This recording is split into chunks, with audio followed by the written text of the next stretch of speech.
Assalamualaikum warahmatullahi wabarakatuh.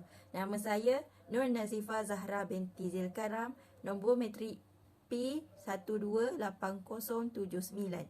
Pelajar daripada DPLI Universiti Kebangsaan Malaysia, Kohort 2. Pada hari ini, saya akan mengulas sedikit sebanyak tentang co-curriculum dalam kerangka sistem pendidikan di Malaysia. Apa itu co-curriculum?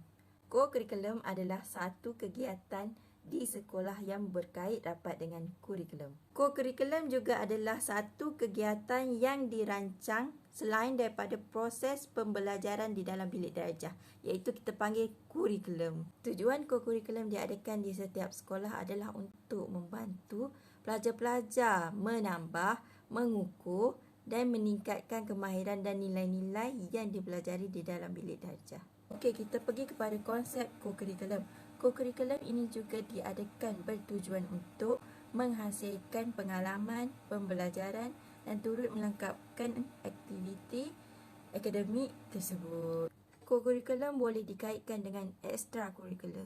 Tapi, apa itu ekstrakurikular? Perbezaan co-curriculum dengan ekstrakurikular adalah co-curriculum adalah sesuatu yang berkait rapat dengan sekolah, dengan pembelajaran, dengan pengajaran. Ekstrakurikular bermaksud co-curriculum yang kita ambil secara personal. Maksudnya di luar sekolah, tanpa berkait rapat dengan sekolah.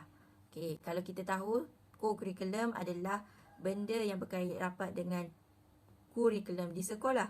Ekstrakurikular ni pula adalah sesuatu yang kita ambil secara personal. Contohnya, kelas renang, kelas piano, aktiviti-aktiviti yang kita ambil secara personal.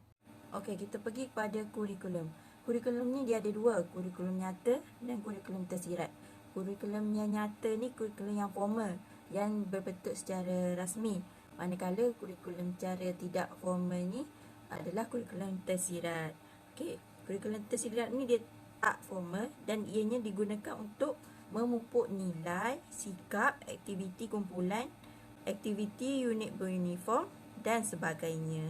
Kurikulum secara tersembunyi ataupun tersirat ni dia merupakan pembelajaran yang dipelajari oleh pelajar secara tidak langsung. Ianya tidak terkait rapat dengan kawalan guru. Maksudnya dia belajar secara tidak langsung, tanpa guru tu ajar. Bila ada kurikulum, mesti kena ada co-curriculum. Jadi, co-curriculum tu mestilah dirancang dengan sempurna lah, supaya pelajar dapat belajar di luar skop kurikulum supaya dapat memberi manfaat kepada pelajar. Apabila aktiviti co-curriculum tu diadakan di sekolah, jadi dia akan membahagikan kepada beberapa jenis lah. Yang pertama adalah persatuan, unit beruniform dan permainan. Setiap pelajar akan dibahagikan mengikut jenis-jenis yang tertentu. Tapi co-curriculum ni penting ke pada zaman belajar? Apa yang boleh saya katakan di sini? Co-curriculum pada zaman belajar sangat penting. Co-curriculum sangat penting sebab bila kita ada soft skill, kemahiran tambahan, ia dapat membantu pelajar-pelajar, khususnya graduan-graduan untuk mewujudkan peluang pekerjaan yang sangat besar.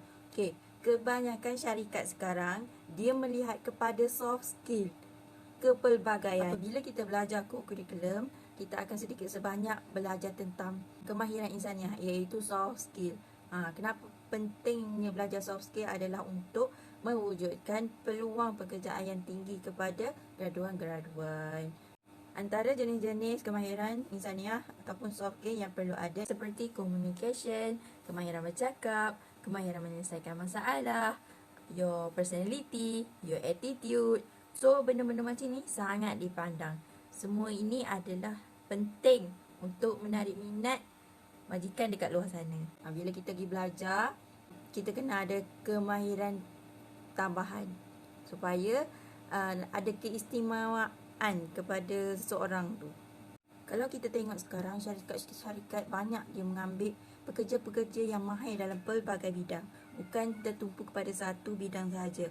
Jadi, kemahiran insaniah ataupun soft skill itu perlu ada dalam diri setiap pelajar supaya dapat mewujudkan peluang pekerjaan yang sangat luas. Oleh itu, pelajar-pelajar perlulah seimbangkan antara kurikulum dan co-curriculum. cuba seimbangkan dengan sebaik yang mungkin dan cuba untuk menjadi modal insan yang berguna.